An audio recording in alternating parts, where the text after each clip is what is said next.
are dull to the nines right now. You look beautiful. I know. They said be ugly, and I was like, I can't do it. I Impossible. won't do it. You can't make me. I won't. I shan't.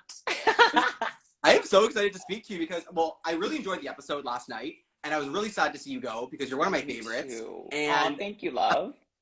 me too. I was just like, yeah, well, you gotta love yourself too, you know. How the Uh, hell else are you gonna love anyone else? there we go. Now, Gigi Gorgeous was on your episode. I saw a whole bunch of people in the comments writing about Gigi. Yeah. I was living when I heard that Gigi was going to be a guest judge, and she did such a great job. She did such a good job last night. Because the thing is, when you're doing it, you don't get to see, the final edit, the final cut, some of the critiquing. I thought she was amazing. Something tells me that wasn't her last time on the panel. That was amazing. She did a really good job. I hope so. I hope we get to Yeah. see her again, maybe later in the season or a season 3. I would love She's that. so glowy. She's so glowy in person. Like her skin looked like it literally was like there was like a diffused filter. Like she just looks incredible. She looked like yeah, like a statue. It was insane. Like I know why Brooke wore like a punk rock look. I was like, I would never do glamour next to G. Like I just was like, that's all for you. That's all for you today. Like you take that lane. I'm doing something else. I'm doing something else. And she made a comment when you were walking down the runway in your first look, and she was like, I didn't know that I was doing drag. And I was like, you know what? I could totally see her wearing that outfit. Me too. Literally, I was like, oh, that was like the biggest compliment. I was so tickled when she said that because we can hear some of the comments when they're behind the panel as we're walking. And she said it like right in front of me. And I was just like, oh my God, as if like, what a compliment. Like a true professional, such a great guest judge. Like 10 out of 10. 10 out of Great 10. guest judge. But enough about Gigi Gorgeous. Now we're talking about Cynthia Kiss. Yeah. Congratulations on your run on Canada's Drag Race. I thought that Thank your you. outro to the show when you were like, this season, just like your outro was like bananas, just like Rachel Zoe. And you just had, so many great moments. So what was it like? I kind of want to go back to Snatch Game for a moment because to me that was such a highlight for you in the season. Oh, What was it like yeah. playing Snatch Game, dominating Snatch Game, and then winning? Because I've really never chatted with someone that dominated it like you did. Ow. I literally felt so good. Like after starting, like the go around, you say your highs, your hellos. I knew immediately they were gonna say like address the pink fashion elephant in the room. Like I had it all ready because I was like, I could just picture Brooke saying, Rachel, Brad, like what's up? So I had my little like clearing of the air speech ready to go.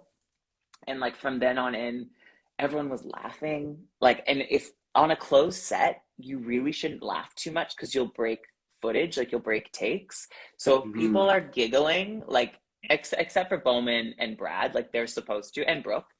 But the fact that like I was getting the whole room, the giggles, I felt like I had everyone in the palm of my hands. I felt like I had superpowers that day. Like that was the one moment on set where I was like, you can't take this from me. Like you can read my runways till the cows come home, but this is like me performing, improving, making people smile, making people laugh. Like I've loved to do that my whole life. And I felt like Snatch Game was kind of like made for me and the way I like to be funny. It's very on the fly. It's sort of written, it's sort of premeditated, but like, me being like tough to grinds, like shit like that, just like off the Yeah, top of you my bounced off head. each other so well. It was so Because some great. girls, I don't think like you just couldn't win if you're stuck in your own shell. Like you really have to, when Adriana had her nip slip, and I was like continuing to ask for fashion tape. Like there were moments like that where it just was really funny. It's like, what would Rachel Zoe do in this moment? If Sofia Vergara had a nip slip, she would be losing her mind. As a Yes. stylist to the celebrity, she would be like literally screaming for some intern to like go and grab that for her. So I don't know. I had a blast. Thank you for bringing that Yeah, I up. mean, it's so good to hear that like you did prepare, but you also were just so in the moment. And I feel like the two Yeah, of those, it's a like balance. being so prepared and being in Yeah. the moment, almost work against each other sometimes. But not for you. Oh, totally. No, no, no. I think you do have to know, like, I mean, prepared in the sense that, like, she says, I die, babe, bananas. Like, basically the wheelhouse of, like, Rachel Zoe isms. That's part of the strategy for all the queens out there watching. Find a character that you can really, like, do their catchphrases, like, really quick stuff that you really get the character. It's kind of like Lemon's JoJo Siwa last season. You don't have to know who that person was to make it funny. Like there was just Yeah. already enough going on about it. Like not pronouncing her R's, you know, just enough funny, kooky things. For me, it was like Absolutely. the staccato, very complimentary, you know, it's just like, it's You're so good at it. hilarious. You can just turn it on like that. Oh, absolutely. I love it. Yeah, and it makes it more enjoyable for the viewer because it looks just so relaxed when you're doing the character. So, I mean, Yeah, you know, I was touched. It looked like I was having fun. Like you could see the little smirk in my eye. Like I thought it was yeah. cute. I think you look like you were having fun the whole season. I really did enjoy watching you. Yes, And I had you a had great time. some just really amazing moments. And I want, just before we get into the whole episode, I kind of want to briefly talk about, in the previous episode, you mentioned that you came out at the same time as your dad. I know, And right? wild Crazy. experience. I'm sure you did touch a little bit on that, but what was it like with your dad watching the show as it's airing? Oh my Did you God, even get like so text messages excited. back? So excited. Like literally he will talk to me on the phone for like hours after the episodes. Like almost too judgmental of like queens at times. I'm like, walk a mile in a pleaser pump before you're gonna clock someone's lace fronts. Like Put Andrew, him in you his need to place. just yeah, a little bit. You want to get yourself together before you want to read, mama. But Right. I honestly, it's been so touching to see how excited he's been seeing me on the show. I think he started watching during COVID or just before COVID, the whole franchise. And it's actually really helped him, like so many, see themselves in the characters on TV, those stories, everyone's backstories. It's just so beautiful that, you know, he's really started to own his queer identity. So that full circle moment to like see me on TV, it's like literally his picture was in the last week's episode. Like, I don't know, he's got bragging rights with his friends now, so he owes me. Yeah, he definitely does owe you. I could just, if I could be a little a wallflower in your text conversations back and forth, and just being like, "What did Brooklyn just say?" No, I disagree with know, I know. He was mad at the Monochromatica week. He's like, that made no sense. I was like, girl, you're talking to me. I know. that. I was standing on the stage taking all the criticism. Yeah. Oh, yes, I was. You know, but you keep it classy, Mike. You got to keep it classy. Yes, and you did, and you absolutely did keep it Thank you. classy the entire time, which made you so much more enjoyable to watch. It was Thank amazing. you. There's no Um, point in like getting sour. Like, in the end of the day, like, I just felt so lucky to be there. And I know that's kind of cliche, but like, the whole time I just was like, okay, I like live to like drag another day. Like, even the Rusical, at the time, I didn't realize like the response that was going to happen with the fan base. Like I didn't place, so I didn't even get a critique. So when that musical was done, I was like, I think I did a good job. Like I'm not really sure. So it was actually really, really humbling, beautiful to like hear the response afterwards. Like that was my first moment of like, I don't know, it was almost overwhelming because like for me to sing like that, that's not something I do on a routine basis. I never even mentioned to production that I sing. Like when I that's surprising auditioned, for me because I feel I, like most viewers thought you had a bit of experience there because it did come off so naturally. I mean, like high school, like chorus, like I was always a chorus girl. Like I never got the lead. And I think some of that would have been like the heteronormativity of like the parts I was auditioning for. Like I just would never nail that like macho lead in a musical. But this was Drag Race and you got to go big or go home. So I went for the lead. I heard the song. I was like, I think I can sing that. Like I think I can do this. And so, yeah, it was really cool. Do you feel like the show kind of reinvigorated your love for drag? Because I did read online that you took a bit of time off from drag before Yeah, you went to the show. So some beauty what kind sleep. of some beauty sleep? Well, Just a she's little well bit of rested, beauty clearly. sleep. I mean, hello, and the Botox. That helps. That helps. But I literally always wanted to do this. It was like on the bucket list as far as like, you know, so many drag queens to go on the show. And so at the very least, you know, the only way that would be guaranteed to never do it is not audition.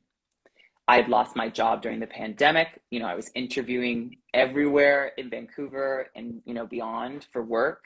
And it just dawned on me. I saw them casting and I was like, let's just freaking go for it. Like, what if this is like the actual perfect time in life? And the stars aligned, Mike. It just made sense. I never heard no. And then I got the call. They're like, congratulations, you're on this season. And I was like, okay.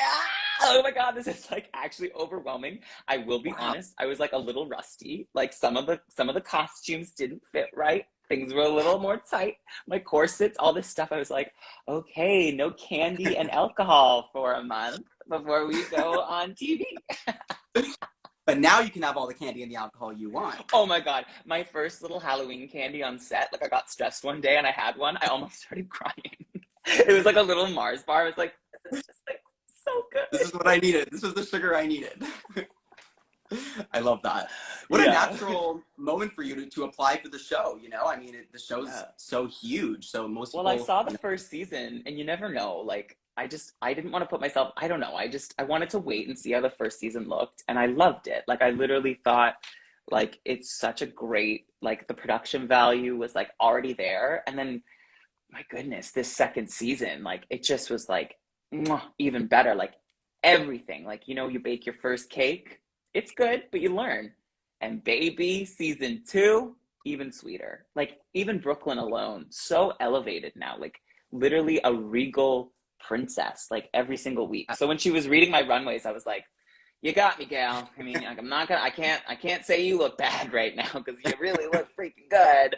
I mean, maybe one day I'll have that budget and we will outsource the same way. I love that. Well, honestly, it was a blast. It was so cool the whole time. The first season cake had the downward lighting, and then the second season cake had the beautiful softer oh my God.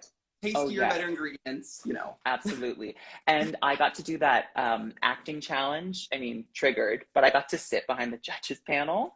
It was so cool to just like sit there and see it from that perspective. It was like, that was a moment too where I was just like sitting there. I'm like, I don't like sitting where Amanda Brugel sits. That's crazy. So I peed my pants. And no one ever cleaned it up. So it smells there for the rest of the season. I feel kind of... Well, you know what? No one probably noticed. You probably did it so conspicuously that everyone was like, just a little bit of moisture. That's, what's going on there? So, you know, you did get a bit heavy critiques in the last episode. Were there some critiques that you particularly agree? Because you also got some very positive critiques, especially from Brooklyn. Were there some that you agreed with? Were there some particular that you were like, still, like, I don't even see eye to eye with you on that one? I liked every critique that was a compliment. And if it was negative, I didn't hear it. I don't care. I don't want it in my life. No, I think for me, like at that point, when it came to a design challenge, I felt the pressure of like really wanting to appease to Brooke and Brad. Like they weren't vibing with my runways. So my like designer intuition, my instinct was kind of getting away from me. Like I didn't really know what I should be doing, like what they would like appreciate at that point. And I think my biggest advice for any queens who want to go on the show, your North Star at all times to just be yourself. Like whenever in doubt, like just do you, because in the end of the day, it's like, that's all you can be proud of. It's not that runway that I walked out in wasn't me. It just was like, I don't know. I think I was designing from a place of fear, and it kind of shows. I was just a little ticked that my box had so much gold in it. I was like, I already did a gold look. Like that would be the most draggy, opulent thing. But like I literally did that week 1. So this would just be, that would be silly of me. Like if I did that, you know, they'd kick me off the show, but they already did that. So I don't know. I don't know what they want. I don't know what they want. Gosh darn it. I just were handing you the guilt box. I know. Like literally after I got that box, I was like, okay, we can make that work. And then I opened it and I was like, it's 100% gold. Like there was a little bit of fur and I was like, I'm going to use every single piece of this. Every single piece. You look cozy. The hat looked very cozy on the runway. I made that hat in like the last 5 seconds. Like literally, I had like a 5-minute warning, and then there was literally nothing. And I just like quickly yeah. Like I like burnt my fingertips, like holding the glue together, and I was like, ah, I like put it on my head. Like here we go. There's the look. There's a concept. So, you know, one of the last questions for you, you know, it's Friday, we're all relaxing a little bit, and I read on your website you do enjoy mixing cannabis with your meet and greets. So I don't know what my question is, but just like, what's that like? What's the vibe like? Oh my God, the vibe is good. The vibe is good on the West Coast, Mike. Like, honestly, we chill. I've been taking a break on Miss Ganja for a second. I just felt like her and I just needed to chill for a moment. But when I'm socializing, I love it. Your body at so much pain when you're in drag, that little ganja gets you through. Gets you through the meeting. I love that. Yeah. Well, I hope, and honestly, I just love meeting everybody. Like for me, I think this is my favorite part of the experience. Like I don't need to be stoned to enjoy a meet and greet. I hope that's not how that sounds. But no, it's, you know, I'm a fan. I'm an advocate. I think sometimes alcohol makes you feel like gross. Yeah. Like it's like poison. I don't know. You look pretty fit on your Insta. I think you know what I'm talking about. You know, a little bit of ganja goes a long way in relaxing you and putting you in a better headspace. So Hell yeah. I see your point there. Every once in a Yeah, you know, while. once in a while, It's Friday. It's Friday, so you know we can all enjoy ourselves. Friday. I have to let you go because only 15 minutes with you, but you have been such a pleasure to talk to. I really enjoyed this. Thank you so much. Yes. Oh my God. Thank you so much for the support. Good luck with your channel. Absolutely. You're stunning. I'm happily following now. I can't believe I wasn't before. I was like, wait, like your face is so familiar. You're such a cutie. Thank you so much Well, for now I'll having be me. following you too, and I look forward to when you perform in Toronto. I'll definitely come and see you. And everyone needs to go check out Cynthia Kiss's merch. She has got pins, sweaters, a Starbucks cup, which is gorgeous, and Yes. this 80s glam shirt. It's gorgeous. Thank you. All right. Mwah. Kisses. Mwah. Kisses. Bye, Cynthia. I'm like, let me leave. My favorite part. All right, guys. Thank you guys so much for tuning in. That was such a fun conversation. I had a really nice time getting to know Cynthia a little bit. I hope you did too. You know what it is next week, Friday, 2:15 p.m. It'll be next week. And we'll be chatting with the next eliminated queen from Canada's Drag Race. It's a really great season. See you guys then. Bye.